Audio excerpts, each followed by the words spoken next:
Welcome back to the Timeless Watch channel, guys. Yes, another unboxing. I have a lot to do. I just unboxed the Tudor you see right behind there. If you're interested in seeing that one, go back and look at the previous video. The perfect Tudor for me, at least. Absolutely adore it. But on this episode, I'm gonna do, yes, another one of the 5-pointed crown. But I am going to show you something really cool. Nick, aka Svanemir, a watcher of the channel, sent me this lovely gift here. Look at this.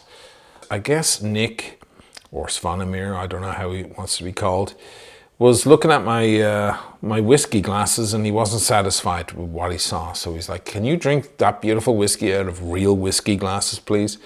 So these arrived just the other day from Glencairn Glass in Scotland. This is real crystal. This is like a $100 gift right here. Look at those puppies. Wow. Isn't that pretty? Come on. This was a gift from my good friend Marcus, engraved with a lovely message there. Bottle of 27-year-old Redbreast. This is a $600 bottle, guys. As always, a great joy to open a brand new watch. Happy days. Whew, spectacular. Wow. I've been picking up a lot of watches lately. Now, when the new Oyster Perpetuals, the 41 mils, were announced last year and the 39 millimeters were discontinued, they brought out a whole exciting line. Of course, there's the Tiffany, the famous Tiffany, the coral red, the green, the yellow, and so on. But the one I was most excited about was this one. I didn't care for the colored ones. In fact, I went into my authorized dealer. It's in one of my videos from last year. I went back just to check. And I was trying on the Tiffany. I could have said, look, I want this watch and, you know, can you get me one? They would have put me on the list and I probably would have gotten it. I just didn't care for it. I didn't like it that much. The one I was really after was this one. And the truth is, all the Oyster Perpetuals are going up in value and becoming harder and harder to get. Not as crazy as the Tiffany, but they're all going up. And I thought, well, I should get my hands on this while I can anyway, because it's still my favorite. So I'm going to stop talking now and open the damn thing. There she is. Reference 124300. This is the OP that I've been lusting after since they announced the new ones. And it's the one that was the commercial. You know, and when they first announced it, they had that big video with the music and the close-ups and the watch sweeping past the camera. It was this one. It wasn't the Tiffany. It was this. So, here it is in the flesh. I finally picked it up. Domed bezel, of course, so it has that classic Oyster watch look and that beautiful curvature along the side. I was talking about this recently in a video that I made about the Daytona, that there are two families of watch shape in the Rolex catalog. There's the Submariner type. By the way, what am I wearing? I'm wearing the Sub itself. And you have that kind of slabbed side. And then you have this elegant curvature, which you'll find on these, on the Datejust, the Yachtmaster 40s, and of course the Daytonas. They just have a sexy profile, whereas the other sports line, the GMTs, the Sea Dwellers, the Sub, etc., have that slab look, much more of a tool kind of watch. But look at that, how elegant that is. All satin, of course. Classic Oyster Perpetual. Don't be put off by the tape here. When I get a watch like this is completely unworn watch, brand new, and I always put tape on the clasp. Full satin bracelet, and of course that simple clasp that just opens. It's one snap closed. Beautiful. They're my favorite clasps from Rolex, because the new OPs have that easy link thing going on. You've got that extra 5 millimeters there if you want, just to, you know, on a sweaty day, your wrist is expanding a bit, you can give yourself some breathing room. I find that's enough. I don't need a glide lock. I don't need to, you know, measure out my wrist. I just need a little bit of elbow room and then I'm good. Simple and elegant watch. I'm not sure you need any more Rolex than this. Let me put it on real quick. This is the 40mm Submariner, the previous version. The 116610 LN, the classic, just in case you're wondering. I have 7.7-inch wrists, very big wrists. Not fat, I don't think. We could all lose a few pounds, but I don't think that's the reason. I'm just a big burly guy. I'm like Jason Momoa, but without the super handsomeness. What do you think of that? Now, there's one thing I do with all my watches, especially Rolex. I like to put the clasp this direction. Normally you should put it in the center. I think it's the best configuration for most. But I have a tendency for my watches to kind of drift off in that direction. I wind up with a watch hanging off over here. Something about the way my arm is made.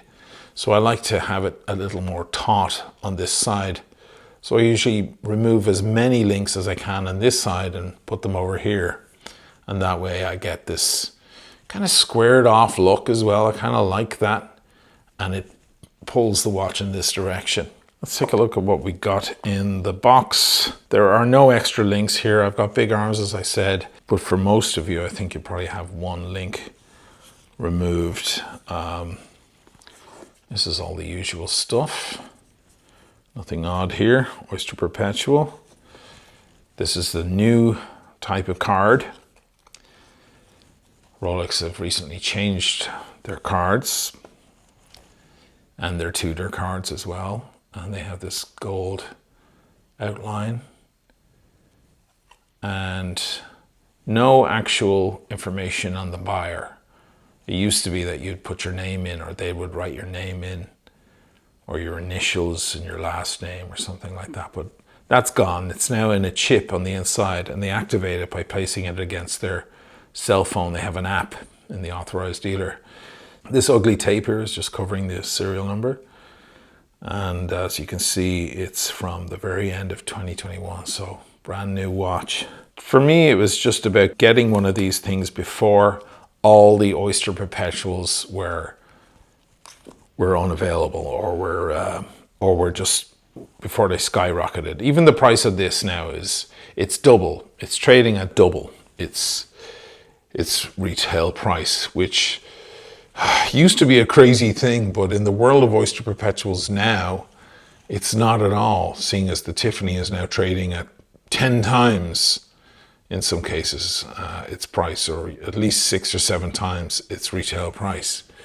And that's beginning to happen to the coral red and the yellow and so on as well. The black, the deep blue, and this one, more traditional looking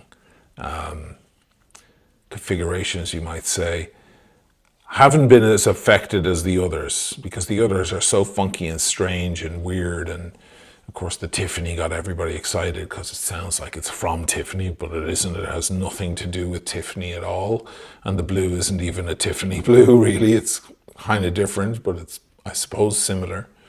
People just got excited about those and overlooked these, and now these are creeping up in the market. And if you do find one at that price and you like this watch and you have the money, you should get it, because it'll only be a matter of maybe even just weeks before this thing is more expensive. Today's price is not tomorrow's price, guys. That's the rule with Rolex right now. Let's take a look at the lume for a moment. Of course, it's Rolex's new Luminova, also known as Chromolite. Apparently lasts longer, and it has that aqua blue with a slight green hint to it. Let me put on the watch Of course, magnificent 904L steel with that deep luster. Almost looks like a precious metal sometimes. Simple, elegant, tasteful watch.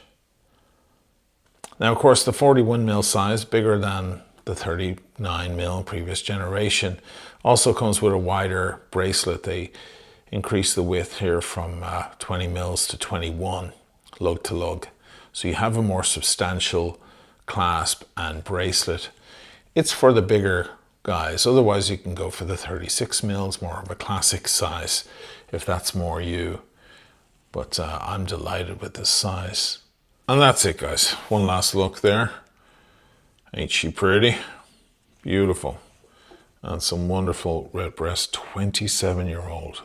The next video I'm doing is the Audemars Royal Oak. That's a big one. And of course, it'll have this Seiko as the opening band. So don't miss that. There'll be a link in the description below. If you want to see the unboxing of that Tudor there in the background that I just opened earlier, I'll leave a link in the description for that too. Thanks again for watching the Timeless Watch channel, guys. Cheers.